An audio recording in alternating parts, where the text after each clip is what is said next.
Dear students, आज हम लोग जो है ओम्स लॉ पढ़ेंगे, जो कि क्लास 10th का टॉपिक है फिजिक्स में।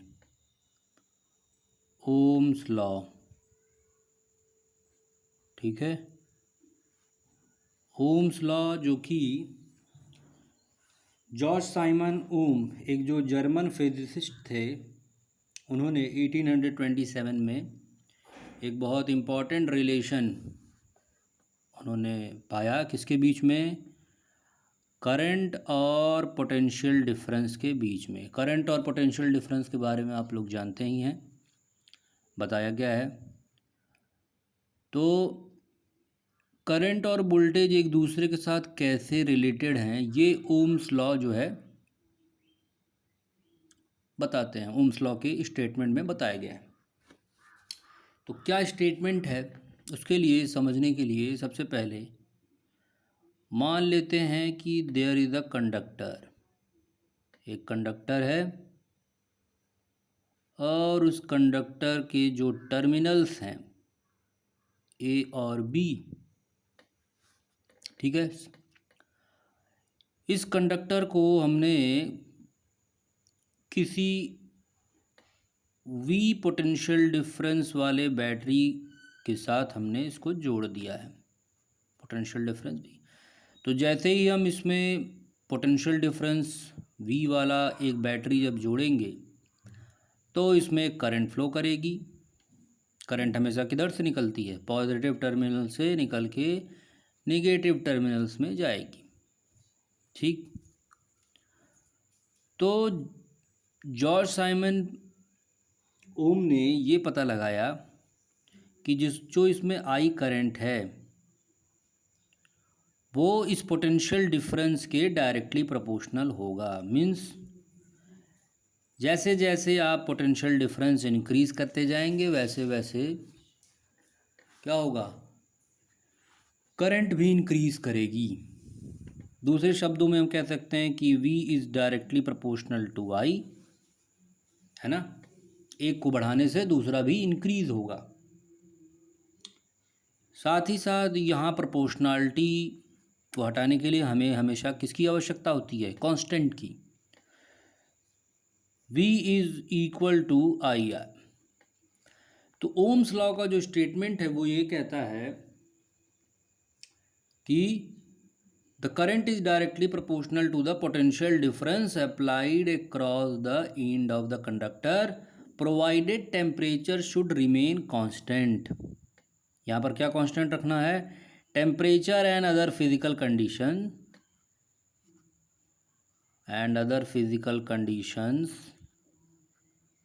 या other physical parameters should be constant. ये कांस्टेंट होना चाहिए, ये ध्यान रखना है। तो V is directly proportional to I and V is equal to IR। अब यहाँ पे R क्या है? R is a constant, but what is the name of this constant? This is known as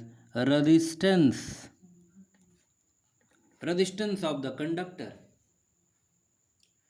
So this is a constant resistance, and resistance is the property of conductor to resist the flow of charge। मतलब कि इस conductor में ये जो resistance है वो उस conductor की प्रॉपर्टी है जिसके कारण जो है ये करंट के फ्लो में बाधा उत्पन्न कर रही है, रुकावट उत्पन्न कर रही है। और ये अगर हमने टेम्परेचर और फिज़िकल पैरामीटर्स को जो है कांस्टेंट रखा तो ये हमेशा कांस्टेंट आएगा। मतलब जो रेशियो होगा वोल्टेज यानी पोटेंशियल डिफरेंस और करंट का, वो हमेशा एक कांस्टेंट आएगा और वो होगा उसका रेजिस्टेंस, ठीक है। तो इस रेजिस्टेंस को जो है हम लोग इस तरह से डिफाइन कर सकते हैं। साथ ही साथ इसकी एक यूनिट भी बन के आ रही है, R is equal to V upon I। तो V that is potential difference means volt, and what is the unit of current? That is ampere.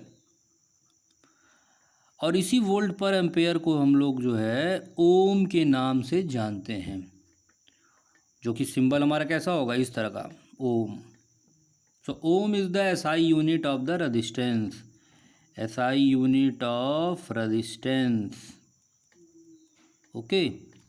अब ये जो रेजिस्टेंस है वो किन किन चीज़ों पे डिपेंड करता है, ये भी हम लोगों को मालूम होना चाहिए।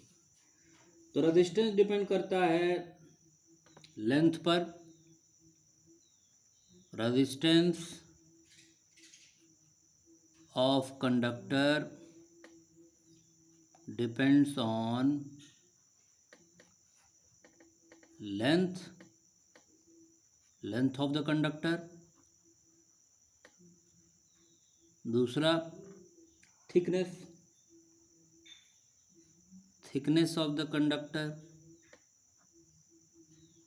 है ना, and nature of material and temperature of conductor, nature of material and temperature of conductor. तो ये रेजिस्टेंस इन चीज़ों पे डिपेंड करता है। ओके। तो हम लोगों ने क्या पढ़ा ओम्स लॉ में कि if there is a conductor and if V potential difference is applied across the end of the conductor, then the current flowing through the conductor will be directly proportional to voltage or potential difference. So potential difference is also directly proportional to the current, and V is equal to IR, where R is the proportionality constant and it is equal to the ratio of potential difference to the current. SI unit of the resistance is ohm. Okay, this is the ohm. So in this way, this is the Ohm's law.